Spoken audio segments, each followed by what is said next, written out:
kita. Kita bukan nak jual minyak, kita cuma nak share minyak. Apa teknologi yang kita ada kat sini. Jadi saya harap dapat beri manfaat kepada anda semua. Apa yang saya dapat kat sini baru ni, minyak Liqui Moly harga dia RM380 untuk 10,000 km. Dan kita dah try kat JB ya, dekat Batu Pahat. Kita try ni. Dan kita dapat sampel ni. Okey. Allah, salah ni. Tarik.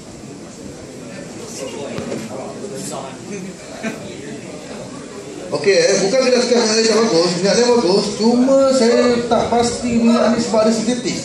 Saya tak minat sintetik, minta maaf. Siapa yang bukan sintetik tu minta maaf. Okey saya pergi sikit ke kanan dan tolong pastikan berapa pound dan berapa kita punya ampere meter dia. Tolong pasti ya.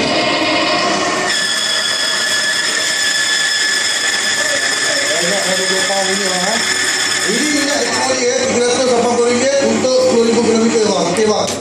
Apa yang saya rasa kat sini bang, minyak ni bukan sekadar tak bagus, tapi sebab dia tak ada teknologi, dia masih gunakan sintetik sistem, tapi saya tak suka sintetik. Okey. Okey bang, apa yang akan berlaku sekiranya lampu tekom nyala, oisan pecah dan juga kita punya Liqui bang bermakna kita tak berlaku bang Apa yang saya sini bukan minyak ni pun kita dapat kat sana dekat Pajero Specialist Service Center. Dia bagi kita yang harga RM280 untuk 10,000 km pun kena.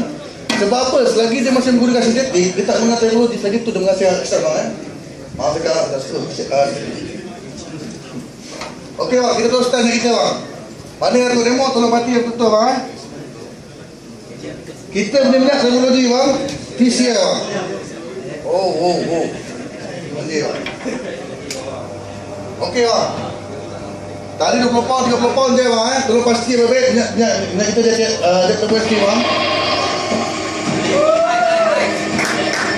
Lagi 60 pound bang, 70 pound tak beli bang. Tak ada vision bermakna kat sini masuk dari apa pasti siap bang. Okey bang. Biar lagi. Betul ke teknologi? Okey bang, saya lap bang saya lap. Anda kata lampu tekom nyala, asal pecah, enjin Liqui bang. Apa yang akan berlaku bang? Ini akan berlaku kat enjin bang. Dia tak ada official bang. Okey bang. Apa yang berlaku sekiranya banjir, enjin masuk air ke dalam enjin bang. Kita try tengok macam mana enjin kita. Power ke tak power, apa tu teknologi. Kita try kat sini. Kita nak tengok bang, minyak lain kita taruh air, confirm dia melekat bang. Confirm dia jam bang. Hari ni abang untung sebab apa? Saya buat more free bang, tak bayar. Abang tengok bang TCL ni function dia bang. Tolong perhati baik bang. Benda ni dimasuk enjin, air tak dapat atas besi bang. Perhati betul bang. Gerakan besi ni bang. Hai bang. Okey bang, ini TCL bang. Ini TCL yang saya abang kalau putih yang melekat tak nampak, ni ada. Dia macam bubur sini bang.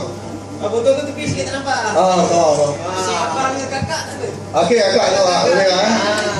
Yang ni TCL bang. TCL ni nak buang hanya dengan thinner dan petrol saja bang. Tak mungkin masuk petrol thinner lainnya bang Okey, jadi apa yang saya beritahu sini, berhentilah guna sintetik dan welcome teknologi. Habis lagi.